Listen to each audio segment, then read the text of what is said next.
The Hellenistic era is the last phase of Greek cultural history. It begins in around 3000 before Christ and concludes before we turn from BC to AD. It is Cleopatra who commits suicide in 31 BC, and after the Battle of Actium, and that initiates the Roman Empire as such, and for most, this concludes also the last phase of Greek cultural history as they fall under the domination of Roman generals, and in particular, in this case, Octavian Augustus Caesar, who defeats Mark Antony and Cleopatra. Actually, the Romans had arrived and conquered the Greeks about 120 years before. By the middle of the 2nd century before Christ, already Roman legions owned mainland Greece, and thus the Hellenistic era, to all effects, can really be said to be about 170 or something years between 323 and about 150. This is the last phase of the Greek civilization before they fell under dominators. The best of times had been under Athens, in the 5th century before Christ. And as we look at art, it is the word classical that defines not just the development of democracy, the great achievements of a jury system, but also the great masterpieces of the classical era, the central part of the 5th century, when we have the Parthenon in Athens, on the Acropolis, and many other works that really define the peak.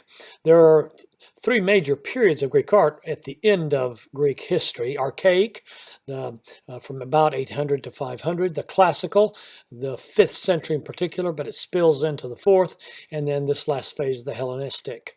Let me make a quick comparison here. The classical had been the best of times. It had been the peak. Everybody knew it.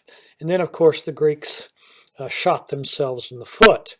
Athens and Sparta started squabbling. The Peloponnesian War happened, and amazingly, Sparta defeated Athens. And then, well, there were still major cultural achievements in philosophy: Plato, Aristotle, and many other great things.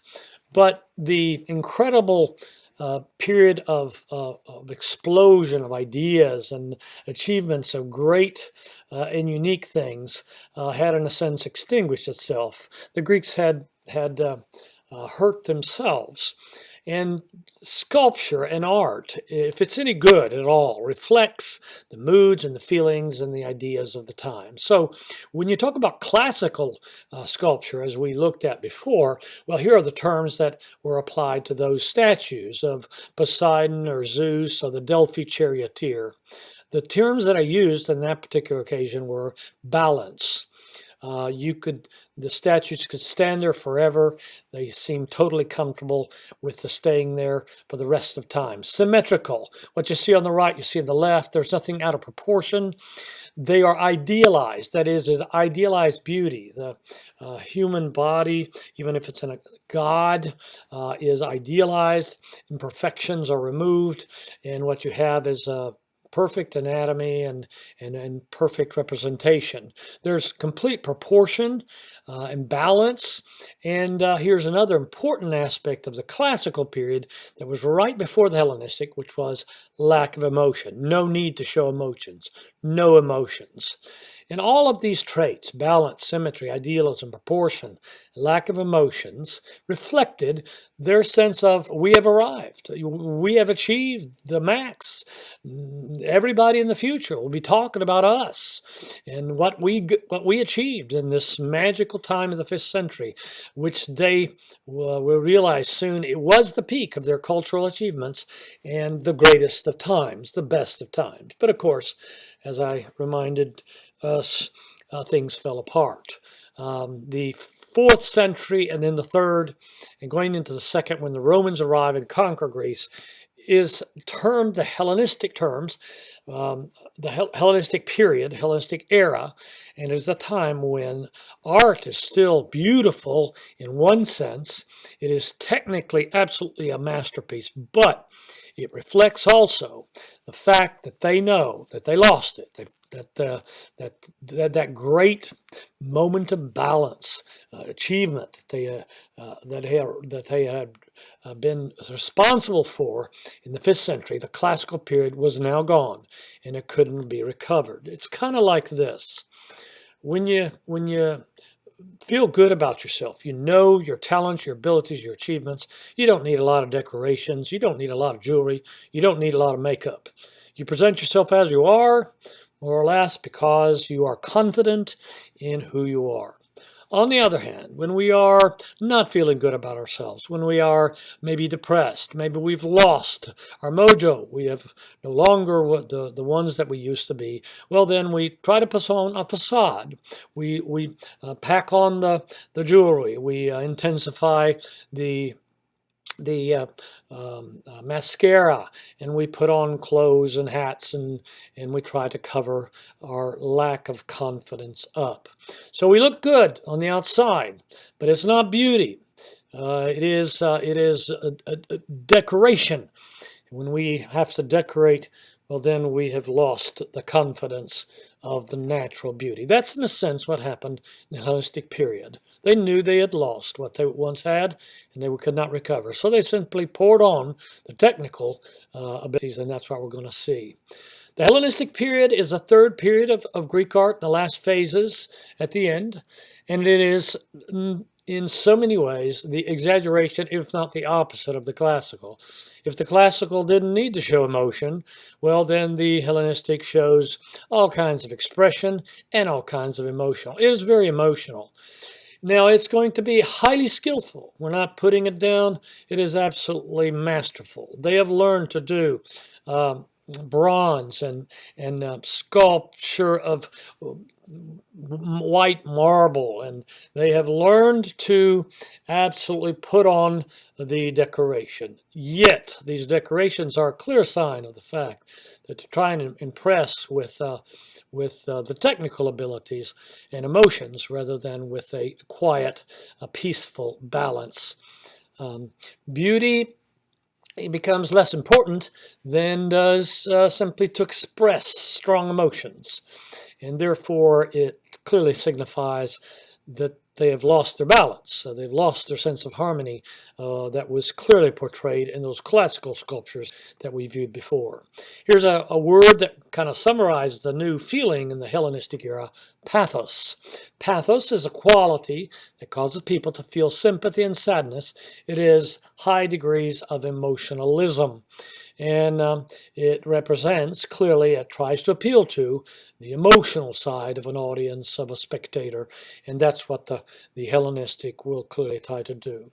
Here are just a few examples. This is a statue of the dying Gaul, as he is called. This is a warrior that has fallen. He is wounded. He's got a wound right before his in his right side of his chest. The only thing he's got on is a kind of like a collar around his neck. He's lying on his shield, and there's a horn and a weapon behind him. He is in the clearly a Celt because of the mustache and the hair, the way it is. But you see a dying warrior in the last moments of his life on the battlefield, and so it's meant to evoke strong sense of emotion. Compare this, for example, to the archaic statues of the Kuros that we looked at from the 6th and 7th century before Christ, fallen warriors from that period of the archaic period, and compare that to this one. This one, of course, is reeking with emotionalism, wants to bring you to that point. Here is another example of a Hellenistic statue. It's the Nike, or the goddess of victory, of Samothrace from around beginning of the 2nd century before Christ. It is made made to look like the prow of a ship, kind of charging into the winds, but the thing that makes it clearly from the Hellenistic period are all those folds. You have this movement, lots of movement, dynamic movement that is clearly identified by the folds of the goddess of victory that are flowing everywhere, full of light and shadow and wind and movement and dynamic motion. And that's clearly, technically, it's absolutely impressive, but it also is doesn't have the calm balance and simplicity of the classical. Another example is the seated boxer from towards the end of the Hellenistic era as the Roman Empire is about to begin. This is a seated boxer. It is right after the contest. His eyes are swollen, and there are bloody patches here and there, and he is clearly not necessarily defeated, but he doesn't look ready to get back up and fight again. There's a great symbolism, I guess you could say, in that this, in a sense, can represent, even though it's technically absolutely marvelous, it's beautiful, but it can represent kind of the way in which the Greeks felt. There used to be a great fighter that was an example to all of Western civilization, and now they feel bloodied and beaten and bruised because things are not the way they used to be. So it's a strong appeal to the emotionalism of a fighter that is after the fight. The most representative of all these sculptures of the Hellenistic period is Laocoon and his sons. It hails back to the story of the Trojan War. The Greeks are trying to fake the Trojans out in the 10th year of the war by retreating behind an island with all their ships. So the Trojans come out from their city expecting to fight again another day of fighting. Instead, they find silence and nothing. And then they find a horse, a gigantic wooden horse that has been left behind. And then the discussion ensues as to what is it and what should they do with it. The superstitious Trojans think it's a offering to a god, and therefore they need to be respectful of it. But one voice begs to differ. It's a prophet by the name of Laocoon, and he has his two sons as well. And he says famous words, beware of a Greek bearing gifts. He's trying to tell them with this prophetic knowledge that you should burn it, you should do something with it. Of course, inside the belly of the Trojan horse are 30 plus Greek warriors who are hoping that they will drag the horse into the city so that they may open the gates of the city during the night when no one is expecting it, and the Greek ships that have returned from behind the hiding in the island out off the coast can then stealthily attack Troy and bring this war finally to an end, which is what happens because there are sea snakes that are sent up out of the sea, and the god of the sea, Poseidon, is on the side of the Greeks, so he silences Laocoon and his two sons with these sea snakes who come out of the sea and kill. And so Laocoon and his sons are in the struggles of death.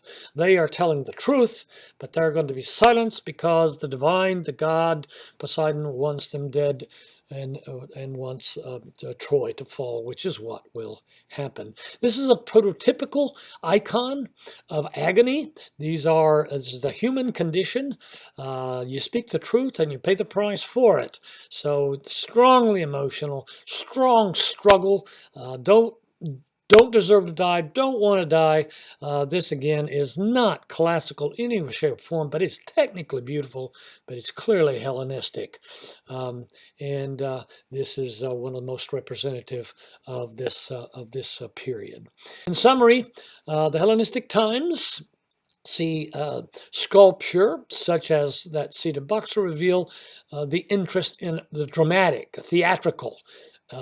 If the classical didn't need to show emotions, didn't want to show emotions because they were secure, the Hellenistic is driven to high degree of emotions and drama to basically put on a show, and they do a great job of it. But it is a cover-up of a loss of identity, freedom, and many other things. Great art, but it's also greatly decorative and not necessarily beautiful. It is technically very well done. Here's a contrast between the classical. This is one image, and here you'll see that the Renaissance with Michelangelo, the David by Michelangelo to your right, is what the Renaissance master is going to imitate. He's going to imitate the classical, no emotion whatsoever. On the other hand, the Laocoon by the Hellenistic period is going to be echoed, it's going to be followed in its high degree of dramatics and emotionalism by the sculptors of the period after the Renaissance, the Baroque period. So we're going to see these two distinct Greek styles reappear in the Renaissance and in the Baroque. This concludes a quick look at Hellenistic art.